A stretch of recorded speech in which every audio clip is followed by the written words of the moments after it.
All right. Good evening. Can I get a thumbs up if sound is good and we're clear? Thumbs up. Awesome. Thank you. Thank you all for being here. My name's Pete Rumford, physical therapist here in Orange County, California. I know some of you on here are clients, friends, people that we've worked with. Some of you might have found us online or on social media, so welcome.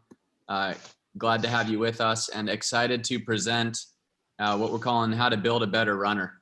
And my goal tonight is not to get too much in the weeds, but to provide a good overview. Those of you that are runners, some of you are clinicians that work with runners, other healthcare professionals that work with runners, understanding some of the key areas that we need to enhance mobility, neuromuscular control, biomechanics.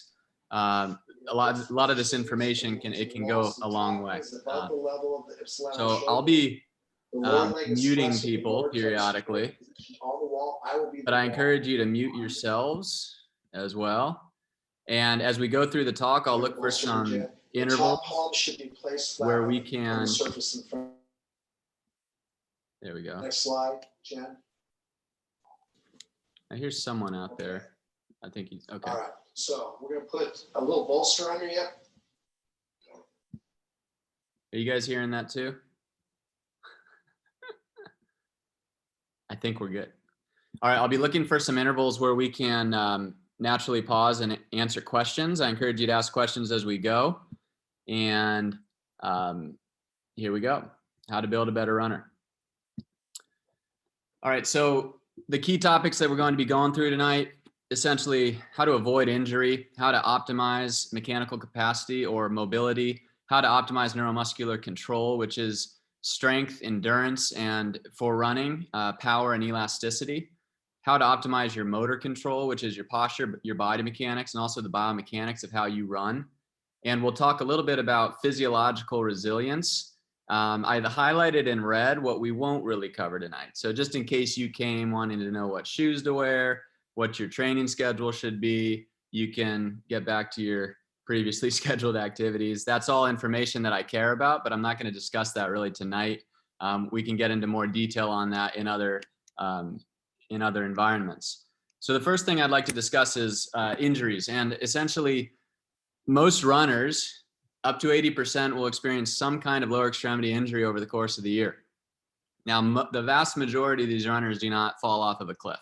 These are small micro traumas. These are repetitive injuries. And the number one predictor for a injury to occur is a history of previous injury. You can see on this list the likely locations of injuries, and 50% of the joint, 9 to 32% in the lower leg. I'm like, look, so good. And as we work down to the ankle, the hip, pelvis, you can see the percentages there. Again, if you're joining us, please mute yourself. I'll be doing so periodically. Again, the number one predictor of future injury is a history of a previous injury. Some of these are risk factors that we cannot control. You can't control your gender. You can't control your age. You can control your weight and things like that. And as we go down the list, we'll be getting into more modifiable risk factors, because that's what I want you to really focus on. But those risk factors that you can't control, you have to sort of compensate for. And you might compensate through how you train, how often you train, the pace that you're running at, things like that. So with looking at age, there's an increased risk of soft tissue injuries. So you need to know that as you get older, you need to really manage your mobility and your strength through your hamstrings, through your calves, so that you're offloading the hamstring tendons and that Achilles tendon. There's a higher incidence of injury, particularly back pain and foot pain, with a higher body mass index or heavier person. So if you are having a higher BMI, ways that you can compensate for that is to, again, lower your pace, lower your distance, lower your frequency of running, and those sorts of things.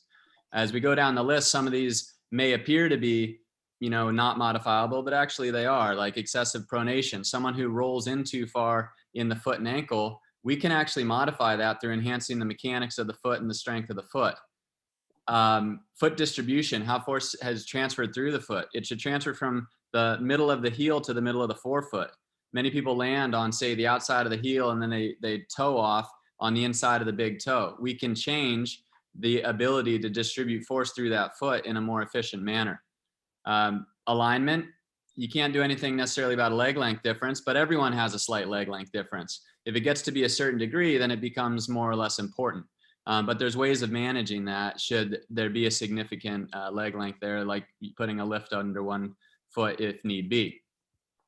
Further along, running experience. There seems to be a honeymoon phase with running. The least likely people to get injured seem to be runners less than a year into it.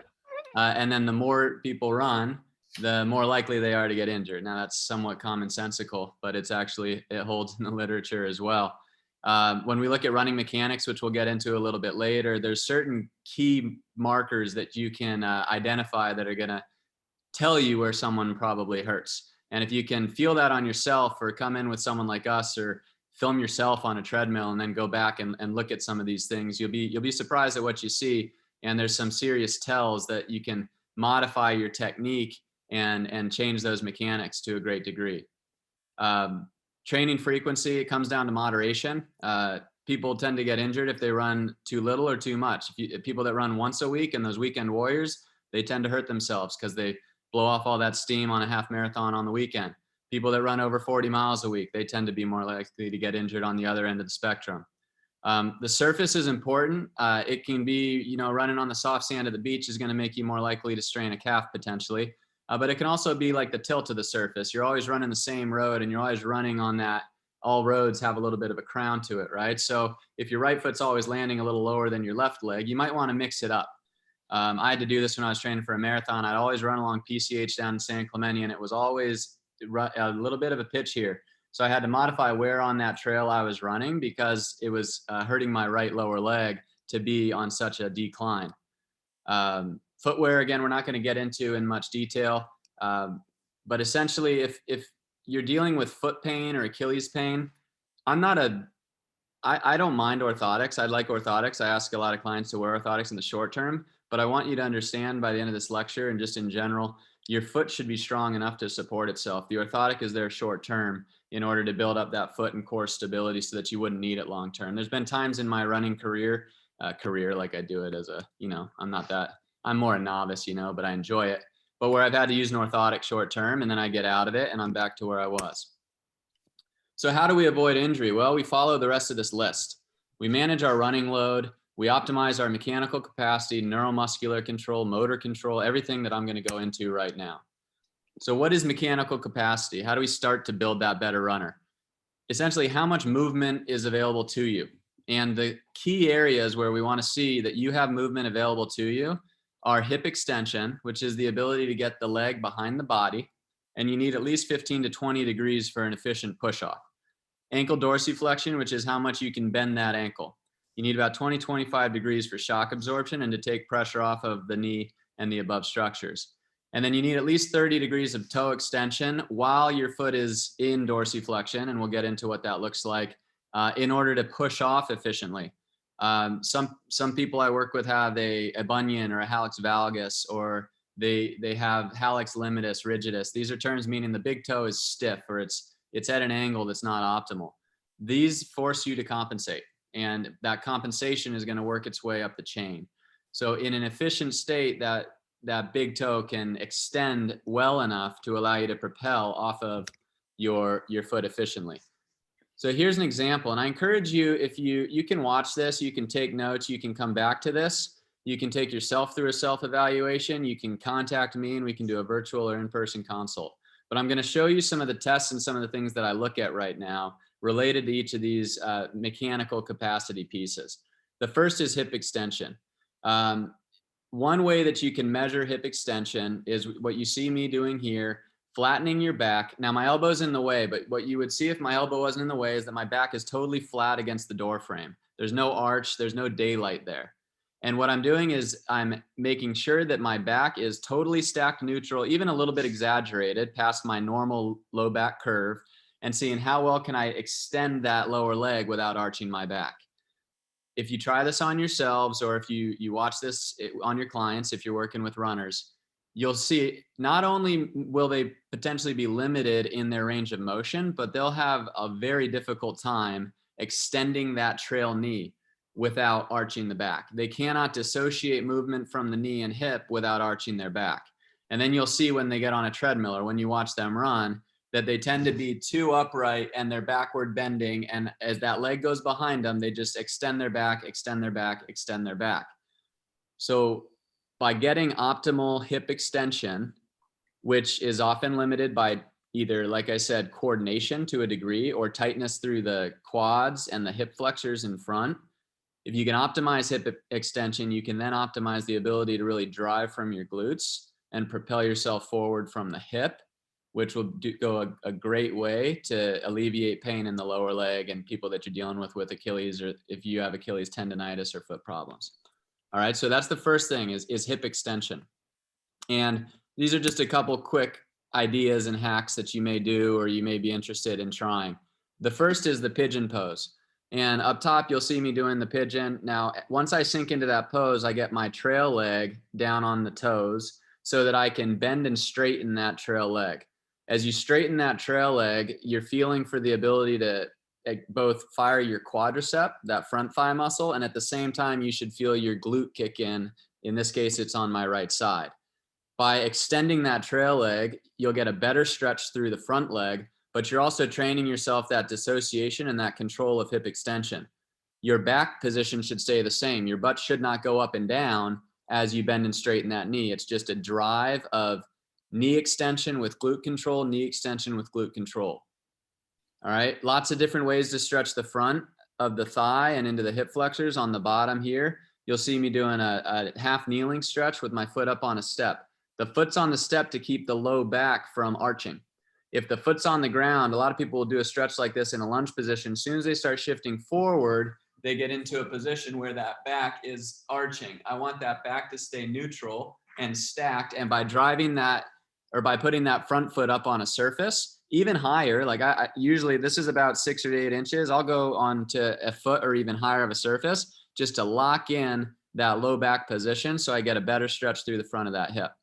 Then you can do a contract, relax stretch by digging the knee into the surface. You can raise that arm up overhead. You can add rotation, but you're just working on opening up the front to achieve better hip extension.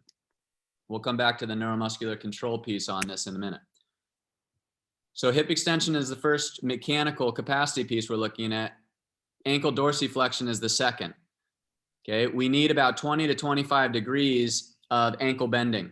And one test for this, although this is slightly exaggerated, the degree of which I am bending my ankle, is to do a closed chain dorsiflexion test. You can put a piece of tape on the ground, measure it in inches, and you can see right now my toe is about 6 inches from the wall. I'm able to keep my heel down and still touch my knee to the wall.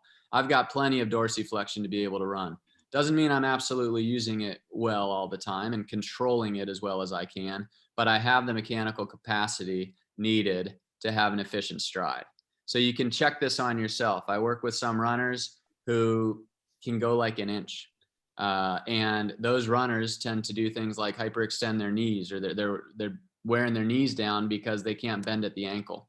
All right. They're dealing with things like plantar fasciitis because the ability to dorsiflex that ankle allows that plantar fascia to actually go through its excursion, which is healthy and good for it, but it can't if that ankle is so limited. So your ability to dorsiflex is critical, and you can, again, try that on yourself now or at some point and see where do you fall. The selective functional movement assessment, which is a relatively popular assessment tool within physical therapy, they say over 4 inches is ideal. I like to look for about 4 to 5 inches, and many people that are like me, I can go 6 or 7 inches. So try that on yourself at some point. Now, if you're limited in dorsiflexion, what do? Well, there's lots of things you can do. You can start by stretching your calves. You can do it in standing, or you can do what I'm doing here using a strap and a ball under my calf, the old calf smash technique. You can use something like a lacrosse ball. You can use one of these hypersphere vibrating balls. And I like these because it increases blood flow and it feels kind of cool and it kills time. But you can do a contract, relax stretch as you push into the strap and then pull up, push into the strap, pull up, and work on that ability to get better dorsiflexion. Now, this is going to stretch the calf muscle that crosses the knee, which is the more superficial of the muscles. The soleus muscle, which is the second part of the calf that attaches into the Achilles, plus the plantaris, that doesn't cross the knee. So you see in the bottom here, I'm working more on the folding of the ankle as opposed to the lengthening of the soft tissues behind. And you don't need a strap here, but it helps. This is a strap with about 25 pounds resistance attached to a piece of equipment. And what it's doing is it's helping to improve and enhance the ability of the bones of my ankle to fold. I'm not going to get into the mechanics of it all right now, but it's just enhancing that folding. And I can take the knee straight over the toes. I can bring the knee a little bit forward and in, forward and out, and kind of massage that ankle bending mobility. And this is something that on relatively healthy ankles, let's say someone's never had a fracture, and they're just stiff for whatever reason, you can make dramatic changes in this. Now, I've worked with some people where it's like, you know, we're just cranking as hard as we can to get a half inch or an inch, but every little bit's going to help. And these are two ways that you can start to work through that. Now, there's a quick self-test that you can do on yourself as well. I've got my knee over my toe line. It actually could be slightly more forward, and I'm lifting my big toe up without lifting the base of my big toe off the ground.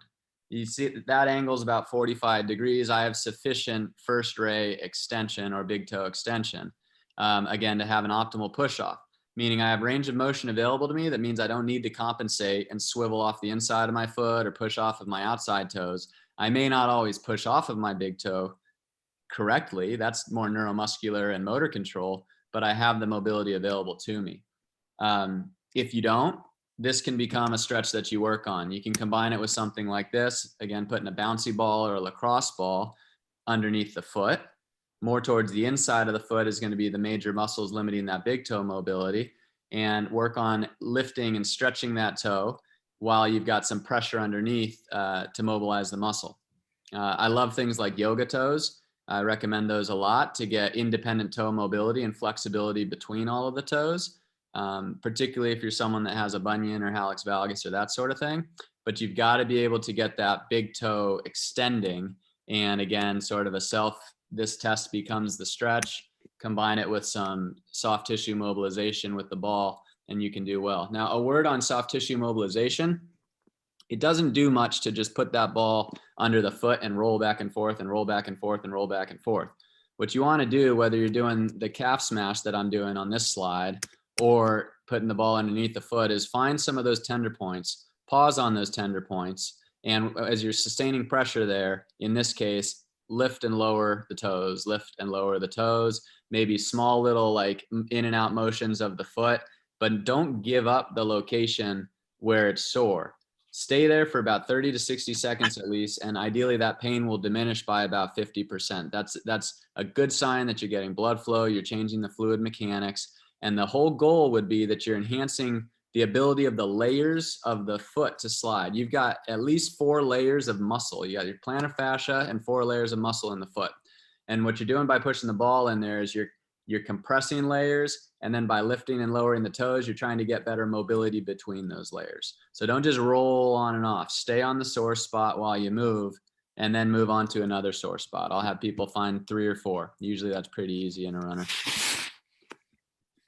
All right. Come in here. Again, if there are questions, type them in the chat box, and I'll check them here periodically. I see there's something in here. Give me 1 second. Hey, Ryan. Thanks for being here. All right. So that's mechanical capacity. Hip extension, how you get the leg behind you, how well you can bend the ankle, how well you can extend that big toe. Neuromuscular control, what do I mean by that? This is how well do you control the movement that is available to you. It's coordination. I like to tell people that coordinated people hurt less. It's true. They have better neuromuscular control. They activate the right muscles at the right time, and that allows them to move in a more efficient way. It's more beautiful to watch, right? Watching Michael Jordan play basketball is a little different than watching some kid learning how to play. So we're looking at coordination, we're looking at strength and endurance, and then we have to look at power and springiness. Now, you don't have to be able to power clean 500 pounds or anything like that, but you have to be able to tolerate plyometrics well, because running is plyometrics over and over again. The average marathoner that's like skilled and runs at about a 2 to 2:30 pace They spend about 25% of the time in contact with the ground and about 75% of the time airborne. They're maximizing their springiness to stay off of the ground because injuries occur when we're on the ground, not when we're in the air, most typically. Now, you could argue about the hamstrings, but we're not going to do that because I'm the only one talking right now. Anyways, so most important aspects of neuromuscular control: core stability for energy transfer. The old adage, you cannot fire a cannon from a canoe. It doesn't matter how strong your legs are if you have no stability in the core. All right, foot stability. You may overpronate. You may have a flat foot. You can enhance that, both the mechanics of your foot and the strength of your foot. We'll talk about some of that coming up. And then strength and power of the glutes to drive the body forward, as well as what I said before, elastic spring throughout the lower extremity.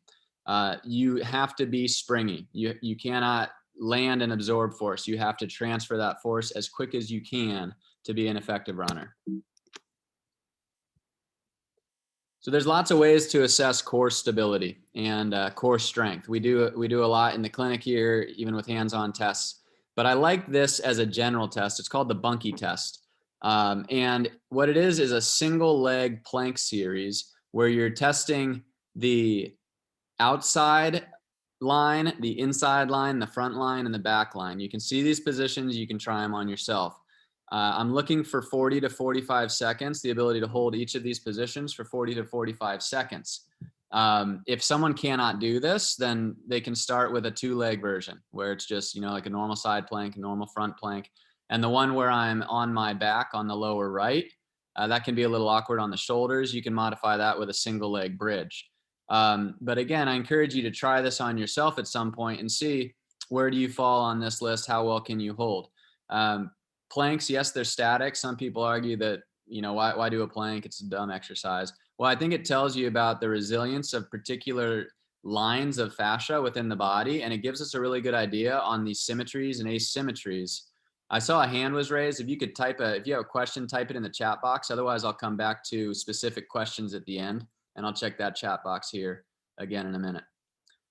So this is a good way to test on yourself the ability to stabilize in these different positions. Again, 40 to 45 seconds is the goal. If you can't do it, that becomes the exercise that you do. And if you have pain, you stop the position. Foot stability. Looking at your foot alignment is something that we could go into a lot more detail on, and we're not going to. But this is a good little test you could try on your own. Can you lift all your toes and lower just your big toe, or lower just your little toes while keeping the big toe up? Foot coordination. Can you spread your toes and touch just the big toe and the little toe to the ground? Good. And I'll run that one more time. I got a lot of this info from different sources you can see later at the end, but Jay Deshari has written a couple of really good books, and he talks about this series. So I call it the foot coordination series. But a lot of people can't do this, or they struggle with independent motion of their toes and the ability to really spread those toes. And if you can do this, you can access the intrinsic muscles on the bottom of the foot fairly well. If you can't do this, you're not accessing those muscles. So working through this is a good place to start. And I'll have most of the runners and most of the people that I see with foot pain and lower leg pain start with this series. It's a coordination thing more than a strength thing. And they can usually get it within a week or two. Sometimes they got to use their fingers to assist and help and hold down. But it's a good way to look for the ability of someone's foot stability / foot coordination. And then again, it's beyond the scope of this talk, but if you're someone who tends to overpronate, then there's things that can be addressed regarding both joint mobility within your feet and neuromuscular control to perhaps get you out of that orthotic that you've been utilizing. But it might be good in the short term if you do have something like that. Single leg squat, going down to about 45 to 60 degrees. Our knees typically bend to about 45 degrees or so when we're running, so you don't need to necessarily go lower than that. But what I look for here is the ability of someone to do a single leg squat, and I'd like to see them do it 25 times. I don't have research to back that up. I have my experience to back that up. But they should be able to do a single leg squat. Notice I'm maintaining my angles, my neutral spine, bending at the hip and the bending at the hip and the knee. If you saw me from the back, my belt line's level. And you should be able to do that 25 times, as you should be able to do 25 single leg heel raises like this at 1 per second, 25 times. That is a test that's been like validated and reliable within the research as a strength test for the calf. It's pretty challenging. And again, these are things that I want you to try, maybe not now, but at some point, is how well do you do a single leg squat? How well do you do a single leg heel raise? Now, it's not just the number that you do. If you're looking at me head on, we want to see that that knee stays in line with the middle of the foot. And if you're looking at me from the side like you are here, that knee shouldn't go out past my toe. Otherwise, I'm overusing my quad and underusing my glutes. So I'm looking for quality of motion, not just quantity at that 25. And the biggest thing you'll see with the single leg squat is that that knee tends to cave in, or that opposite hip tends to drop. Running is single leg squatting over and over and over again. So your ability to complete this task is necessary to be an effective runner. The biggest issue I see with this as a test is people have a very difficult time keeping their knee straight while they push onto their toes. Remember, there's two calf muscles. One crosses the knee and one doesn't. People tend to overutilize the one that crosses the knee in my experience, and they're underutilizing the soleus, which is a muscle that doesn't cross the knee. It attaches to the back of the leg below the knee, and it helps to keep the tibia moving backwards. And so from a soft tissue mobilization standpoint, I'll go back to that calf smash and that ability to get the layers of muscle moving. But from a standpoint of doing this exercise, you're looking at someone can do 25, you should be able to do 25. Again, that's less of an arbitrary number than the squat, but that knee has to stay totally straight. If you can't keep that knee totally straight, I'll take like a TheraBand and put it around the front ankle to the back knee. So it gives someone to push something to drive that knee back against, to give that cue to keep that knee locked out. Also, I want to see equal weight between the big toe and little toe as they push up onto their toes. Most people are going to roll to the outside of their foot. And that could be a weakness of the posterior tibialis. That could just be poor motor control. That could be a limitation of mechanical capacity of the big toe and an inability of that big toe to extend.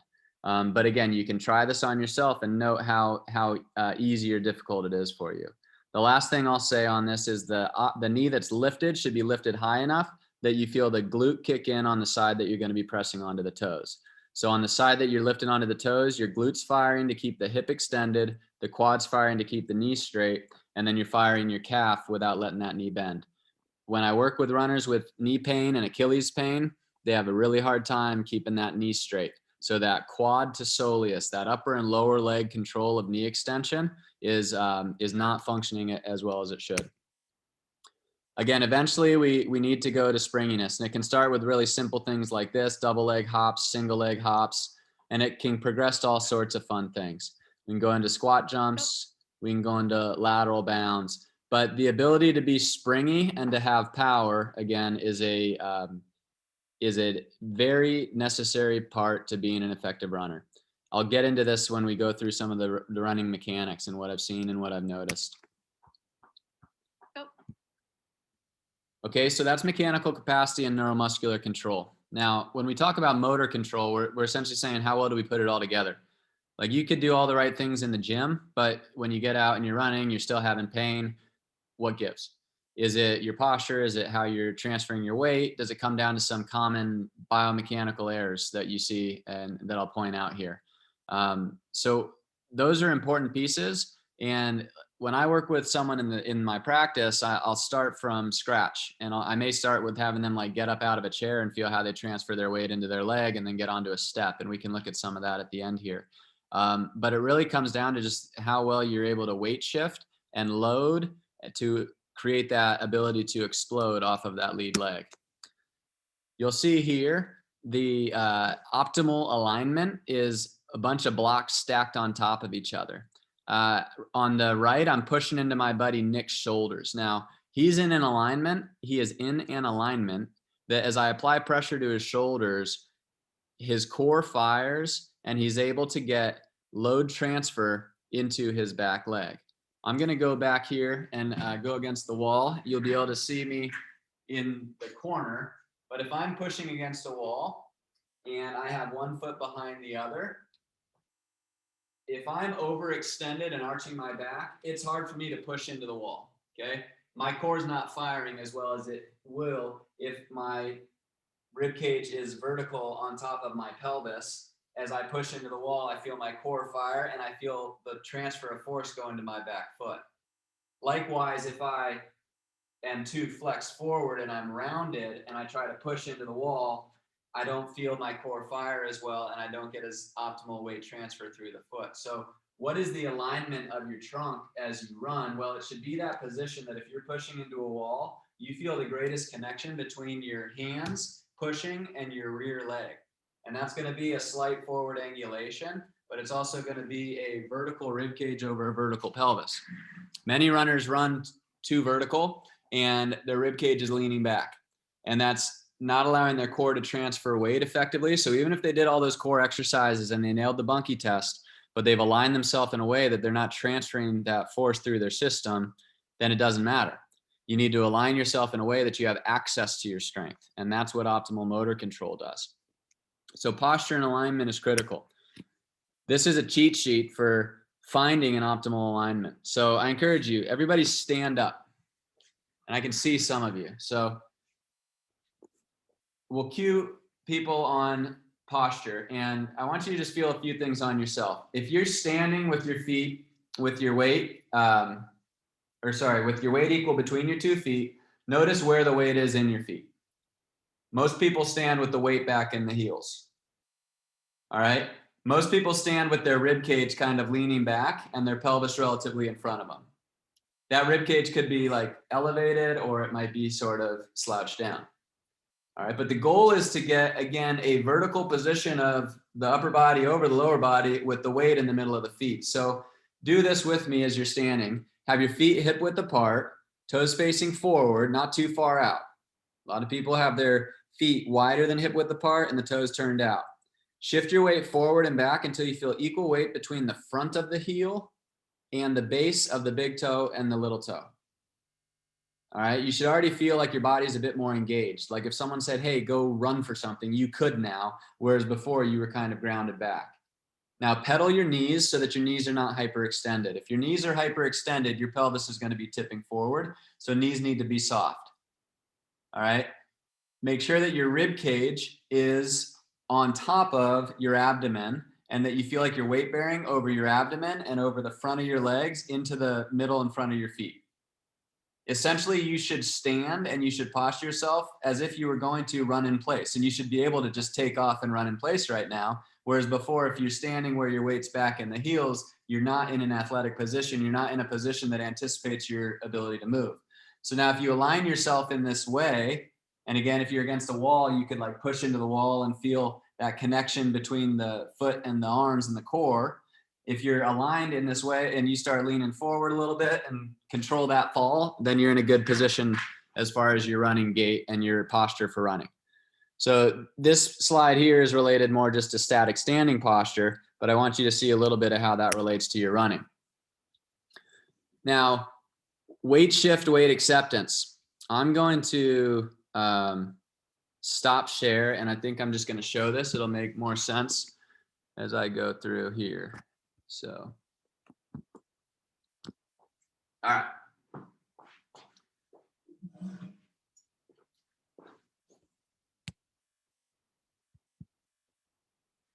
Now, as I'm here, I can't see my video, unfortunately. I hope you can see me. Okay, let me get to, we got the step here on the ground. All right. I train people how to shift their weight using a step. What I want to see is that people can shift their weight over the front leg, load the front leg in a way that they can unload the back leg and maintain stability through their system. From there, the quad and the glute fire to propel them upward. All right, if you watch me from the back and I transfer my weight effectively, my belt line stays level and I drive forward. Now, if I don't transfer my weight effectively, this belt line does not stay level. I fall into a position where that hip drops. My knee on that front leg may rotate in, okay? And I've lost my stability in that transfer of power. And instead of being able to really drive from my quad and my butt, I have to drive from my calf. And you see a lot of runners with lower leg injuries. They do not use their quad and glute well. They just push with their foot. They drive too much from their calf. And so what I work on with those runners is how to engage the glute and the quad better. Now, sometimes you'll see someone with a glute injury with running, and you need to get their calves working better and stronger. But you can see the ability to shift your weight over that front leg, load it appropriately, and then drive from the quads and the glutes as being an important factor of neuromuscular control.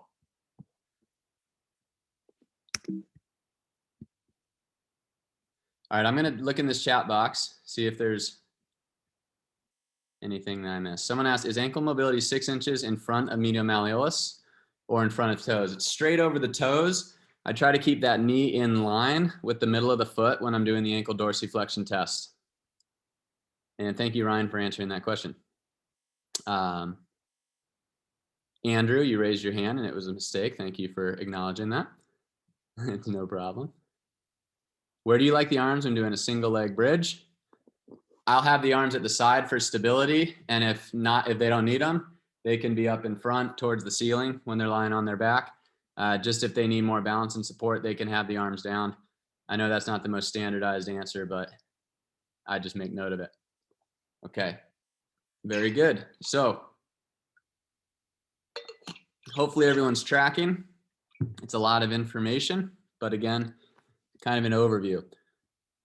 So I like these quotes from Jay Deshary, who again, he's written 2 good books. I have them in the references on the slides that you received.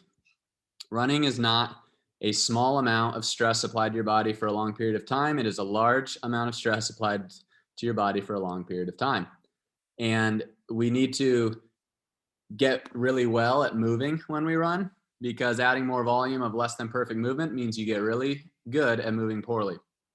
So when we talk about, like when I take someone through a running evaluation, I evaluate the mobility, the neuromuscular control in various positions, and we go through the motor control and the posture and body mechanics pieces, but then we look at how they put it all together into the actual thing that they're wanting to do.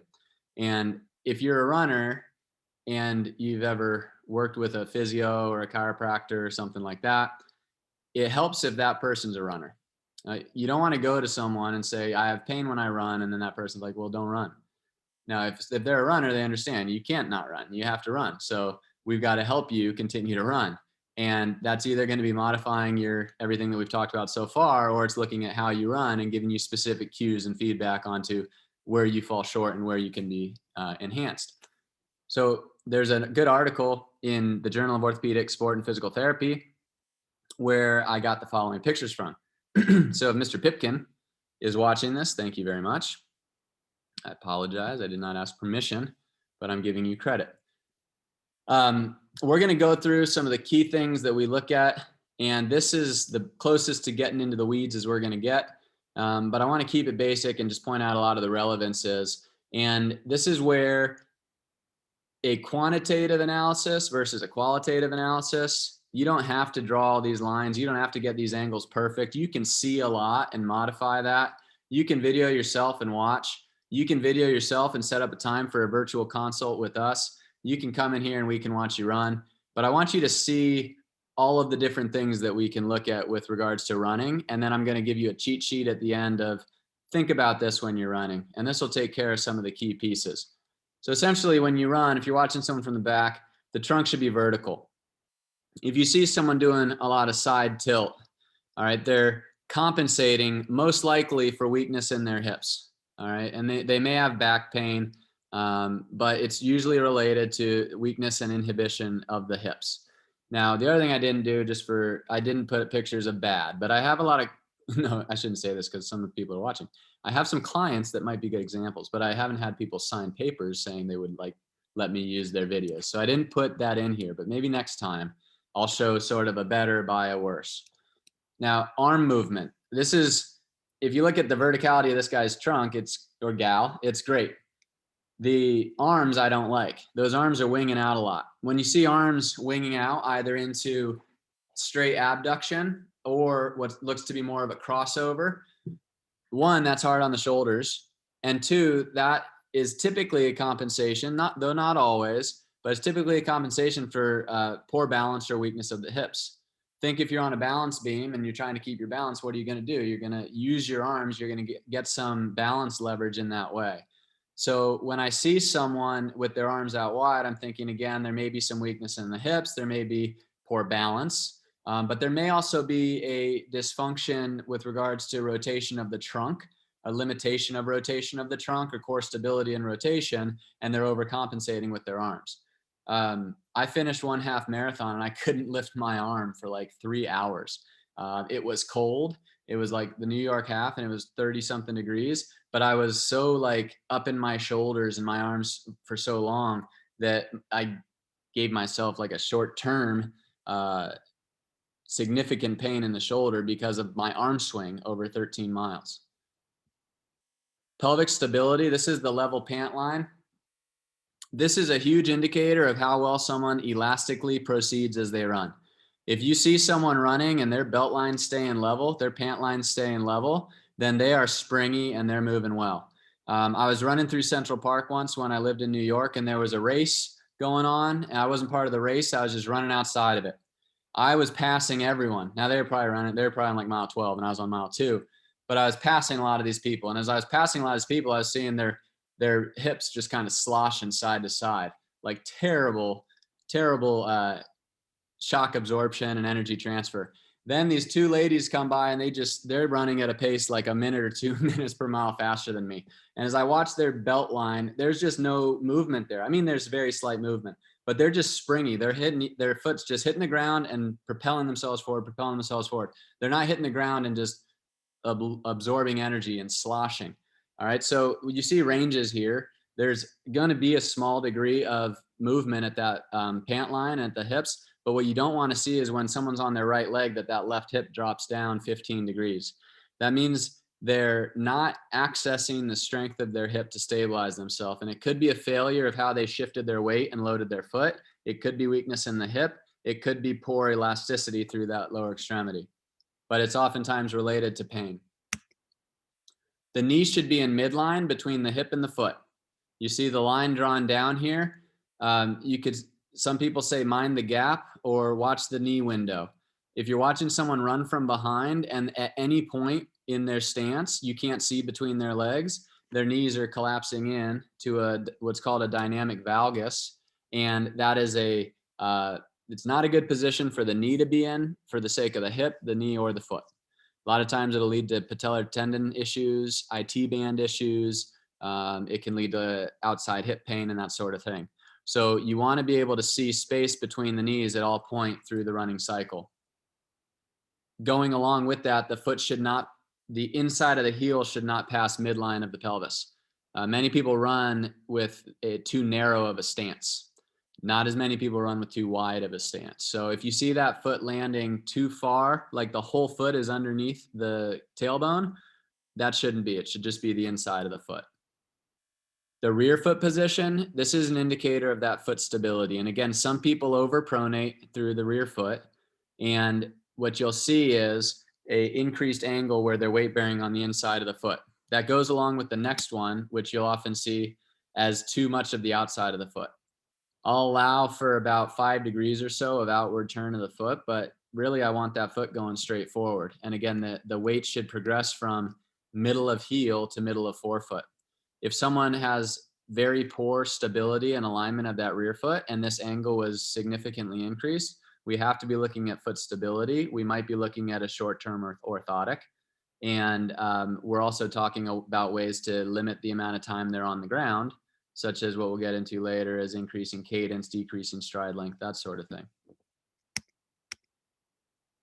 All right, heel height symmetry. You'll see this, particularly what I've seen this in is people with hamstring issues when they're running, or even knee pain, because as they pull that foot through, not only will you see that they might not bend or there may not be a symmetry of how much the knee bends, which should be about 90 degrees or so, but the foot instead of the shoe, and I might have this on the next slide. No, I don't. Okay. So the foot will be kind of rotated outwards. And instead of swinging that foot straight through, like you see this person's foot is essentially vertical. It's about 5 degrees externally rotated, but I'll see some people where they're like 15, 20 degrees externally rotated. It looks like they're kicking a soccer ball as they swing their leg through. And that amount of rotation through the knee, even an open chain, can lead to rotational types of injuries. But then they're loading their foot as it comes down from a rotated position instead of that foot just coming straight through and down onto the ground. Foot strike pattern. This is one that gets a lot of buzz because people say, should I strike on my heel, my midfoot, my forefoot? What should I do? The answer is really you should strike your foot with your foot right in front / under your center of mass as you're running, meaning that foot should not be too far out in front of you. Now, if the foot's too far out in front of you, you will definitely be on your heel. But if your foot is right, and then on this lady here who's running, her foot's, maybe a few inches out in front of her. She's on her heel. If she landed with the weight more in the front part of her heel and her body a little bit more forward over the foot, ideally that's where I would want to see it. So kind of a front heel midfoot is where I tend, but it's more about where the foot is in relationship to the center of the body. And I don't want it too far out in front.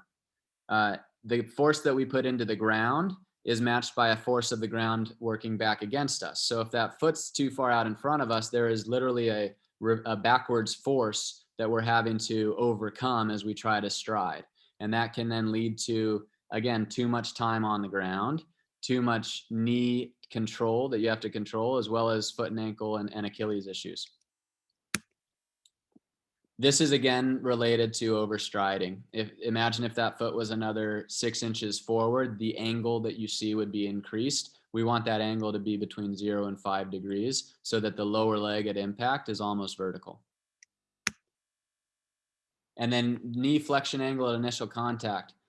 The knee is going to be bent to about 15 to 20 degrees, and it's going to bend to about 40 to 45 degrees as you go through mid stance. And then as you go to push off, it's going to get pretty close to terminal knee extension. Again, on some people it doesn't, and that's that problem with how they push off, overusing their gastroc, which is the calf that crosses the knee, and underusing the soleus.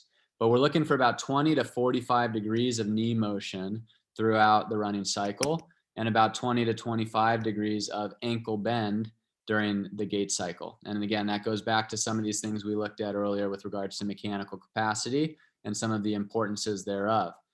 How well does that knee come forward? We looked at that. With regards to neuromuscular control, we looked at how well can they do single leg squats down to about 45 degrees, because that's about how much the knee is going to bend when they're running. Trunk alignment. This person is too vertical. All right. Their trunk needs, well, they show this angle, but I feel like they're cheating that angle a little bit. I want to see the forward, a little bit more of a forward trunk lean. We say about 10 degrees or so. I'd say, 10 to 15 degrees of a forward trunk lean, so that allows the foot to be more under the center of mass as the foot strikes the ground, and allows you to not overstride so much while maintaining that verticality of the trunk blocks that we talked about even in static posture. It's also going to help you with this next piece, which is vertical excursion, which relates to bounciness. So some people run and they're just so vertical, and you see they're like going a foot up and down every time that their foot leaves the ground. All right, they're wasting a lot of energy going up and down when they should be using that energy to propel themselves forward. So if they angulate themselves forward a bit, they're going to propel themselves up and forward versus just up and down, up and down. And these people that have too much vertical excursion, oftentimes they're way overusing their calves too. They're just springing on their toes and up and down. So we got to get that trunk more angulated forward, teach them to drive more from quads and glutes, and also decrease their stride length and cadence, or increase their cadence. Hip extension was another big piece of the mechanical aspect that we talked about. So how well can somebody get that leg behind them? You can see that there's more optimal hip extension on A than B.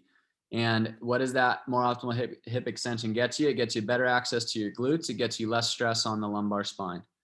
So we're looking for that ability to get the leg behind independently and power from the glutes to do so, while that trunk remains in a vertical position in relationship to the pelvis with a slight forward angulation. So with regards to this, again, this could be getting, in the weeds a little bit, but I will video clients running on the treadmill. I will look for some of these key factors and I'll point it out to them. In some cases, I will draw up lines and look at angles, but what I found is just seeing, comparing, and giving a sense of, we're looking for symmetry. We're looking to see enhanced springiness. And if there's anything that really catches our eye, such as their knees coming together, or as they swing their right foot through, it's doing like a soccer pass, then we can draw them to that and have them think about it while they're running. So this is something I'd like you to think about when you run, if you are a runner, and starting with, do you land with your foot under you when you land, or when you strike the foot, or do you land with it out in front of your body? All right. Are your feet and knees facing symmetrically forward? Are your knees vertically aligned? Is there space between your knees at all time? Do you feel like your belt line remains horizontal, or is it changing up and down as you usually? It's going to be the side that you're on, the opposite hip would drop. Does that happen? Does your trunk stay vertical and slightly angled forward? Do you feel like you're over bouncing, or are you maintaining a forward drive versus a vertical drive? Are your arms moving forward and backward equally without crossing over or winging out? Can you feel that drive from your glutes and your quads, or are you all calves? Are you all toes? Are you punching the ground, or are you sinking into it? And also, what is your cadence? Now, cadence refers to each step that you hit the ground. So 1, 2, 3, 4, 5, 6, 7, 8. Okay, how many times in a minute does your foot hit the ground? Both feet. So right and left counts as 2. And what I'll find on the people who do not transfer force effectively, but they absorb force, they're kind of sluggish and lumbering, they may be hitting the ground at a cadence of about 140.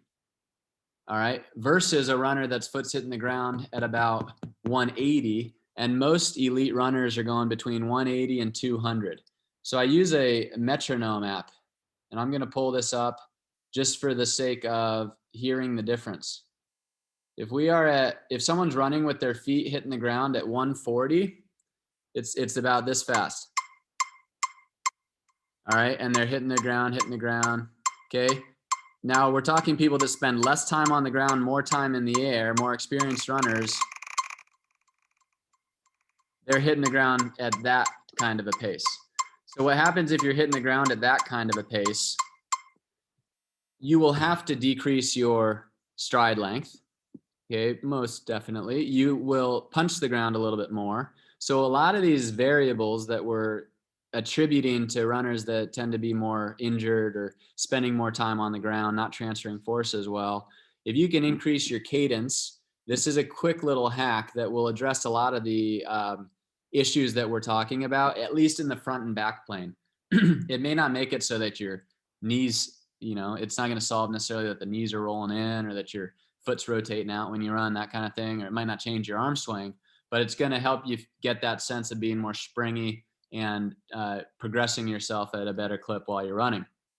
So I encourage you, when you're running, just in 1 minute, count how many times your foot hits the ground, and then you can download a free metronome app and just try to increase it by 10 or 15. Play around with it. Spotify has a great feature, Spotify Run, where you can put on music that hits a cadence of 160 or 170 or whatever you want it to be, so that the beat of the music helps you keep your foot, your pace. That's better than just using a metronome.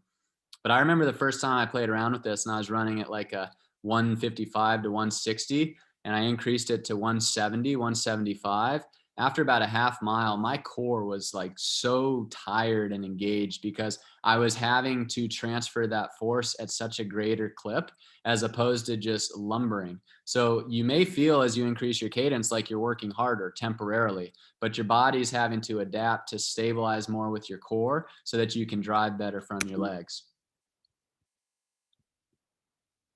Now, I'm going to end here with a few suggestions and a few books that I like, because this could go way too long and we're not going to really get into that. But better breath, better sleep, better diet, better stress management, better recovery.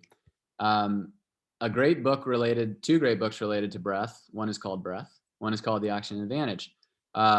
I encourage you to read these books. There's lots of breathing exercises related to enhancing lung capacity, enhancing the ability to breathe through your nose, which is better for carbon dioxide oxygen exchange.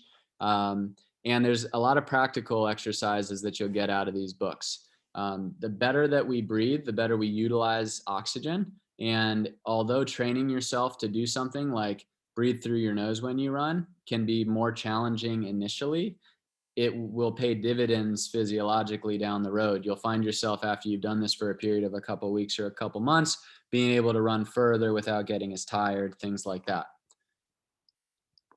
Better sleep. This is the most potent recovery tool out there. And this is a great book called Why We Sleep by Matt Walker. Lots of anecdotes in here, lots of solid research in here. All of these things, what I usually do if I don't have time to read all these books, what you might look up is go on YouTube and type in one of these titles and authors, and you'll find like an hour and a half presentation they did at a library, and you'll get a great overview. And then you can decide if you want to read or listen to this on Audible. But Matt Walker is just brilliant, and I'll come back to sleep here in a moment. Diet, there's a great book here called How Not to Die. It's also a great name for a book. It is a plant-based book, which so if you're feeling like that's a little bit too much to take on at any one time, I put another book up here called Food, What the Heck Should We Eat? Written by Mark Hyman. He's the head of functional medicine at the Cleveland Clinic. And he does a great job explaining essentially eat whole foods as much as possible, minimize sugar, processed foods. When you're eating things like meat products or dairy, they have to be clean, organic, grass-fed, all that kind of stuff. So some things that, common sense, but how we fuel ourselves makes a huge difference. And your diet can be really good or it can be really inflammatory. And sometimes I'll be working with people and it's not really a mechanical, a neuromuscular, or a motor control issue. It's the fact that they're eating sugar all the time and their body is just so inflamed that the pain's not going away. So how we fuel ourselves really matters. This is a great book on recovery. It's sort of an investigative journalist perspective on ice versus heat, infrared saunas, different types of supplements. And she dives in and gives a really good background, and you'll learn a lot. You'll leave it thinking, okay, the placebo effect is real, and if it works for me, that's great. Not a lot of these recovery tools don't have the best research out there, but that's okay. You might love the infrared sauna and it helps you, so don't stop doing it. But she talks about things like hydrating when you're running, and Gatorade came along and said, we need to don't listen to your body and drink when you're thirsty. You need to preempt that. And people started having serious problems and overhydrating, and people die during races from overhydration. So she gets into some of these details with regards to how we recover and what we use. And ultimately, again, sleep is the best recovery tool. And she has a couple of great quotes in here. One is about overtraining, and she said overtraining is not a problem of training. It's not a failure of training. It's a failure of recovery. So we're not going to get into the details of all these things, but it's a really interesting read, and I found it fun as well as very informative. Jay Deshari's written 2 books. If you're really interested in what I've talked about tonight, these first 2 I highly recommend, especially the top one. He goes through some similar types of self-tests and anatomy behind it all. Running Rewired is a bit more of specific exercises based on specific dysfunctions. I use my own experience in this talk. And then these other articles down here are more related to some of the biomechanics that we talked about, like watching someone run on a treadmill. So we didn't talk about these things like what shoes should I buy, some of these recovery things, and how should I go from couch to 5K or train for my half marathon? Not that I don't think those are interesting topics. I just kind of keep it to the basics right now. But what we're going to be doing is, again, we can do in-office or virtual consults. We can get into more details. You can follow us on these outlets. Sometime when the world is, we always say normal, who knows what that is, but in the fall, we'd like to be doing some intensive workshops where it may just be 3 or 4 people, and it could be 3 to 4 hours on a Saturday. Haven't worked out all the details yet, but working through some of these assessments, specific ideas with regards to enhancing mobility, strength, and then ending it with a run and a lunch or something like that. So if you're interested in that, send us an email. If you're interested in any kind of further consults, send us an email. You can also reach me with any specific questions as well. All right, so that's it. I'm going to look at the chat box here and see if there's any specific questions that I can get to. I'd encourage you, if you do have questions right now, just type it in and I'll do my best to get to it. Otherwise, I'm done presenting. I thank you for being here and spending the evening with me. I hope that I piqued your interest and stimulated some ideas. And I'd love to hear, again, send me an email, give me some feedback on ways that you do things similar or differently, or things you felt were useful. Or again, I enjoy learning. And when I'm in person, it's easier to learn from others as well than when we're over this kind of a stage. So again, I'm going to get to questions now. Feel free to stay, but thank you for being here. Could I touch upon training strength, neuromuscular motor control in positions with knee over toes versus only behind the toes, recognizing that's not what we would instruct with functional movements, but also that people end up in these positions? What are your thoughts on that? Katerina, can you raise your hand? And I'm going to unmute you just so you can give me feedback if. Are you there? Yes. Oh, Can you sorry. hear me? Are you unmuted? Did I unmute you? I think so. Hey. Okay, Hi. so yeah, like training knees over toes versus keeping the knee behind the toes, essentially. Is that what you're? Right, like going into deeper squats, and like if people do end up doing that, training them there versus only always telling them to keep the knee behind the toes at all times. Yeah. So I think that we need to train them both ways. It depends on what they're like. I'll start someone most typically in a functional squat position where they're really accessing the back line as well, because most people don't. And then as we get better, whether it's doing something like that step up, then we can train them, and we don't have to be as cognizant necessarily that knee's not crossing over the toes. Because again, we need to train that and think of like people when they're running downhill and things like that, they're going to be crossing over, as you're saying. But it's just playing into, in my realm as a physio, they may be dealing with an injury, and I'm cueing them to really be cautious and aware of that and redistributing forces and eventually working to where, yeah, they should be able to do that. They should be able to do that with a lunge. They should be able to do that with a step, things like that. So does that answer your question? I think we should train that. There's lots of different ways that we could, and don't shy away from it. But if it's a pain issue, we're looking at, okay, how do we access around it and then integrate it? Got it. Thank you. Yeah. Victoria, out of curiosity, what was the cadence that you considered ideal? For myself, it's about 170 to 175. What I've read is that an ideal cadence is between 160 to 180 is the more ideal range. A lot of novices tend to run between like 145 and 160, but a lot of ultra runners run at a cadence over 200 even. So like 200 to 210. But for me personally, it's about 175 or so. All right, let me see. Thanks for the feedback, and seeing if there's any other questions here. All right. Not seeing any other questions. I appreciate the feedback and your time. Again, thanks for being with us.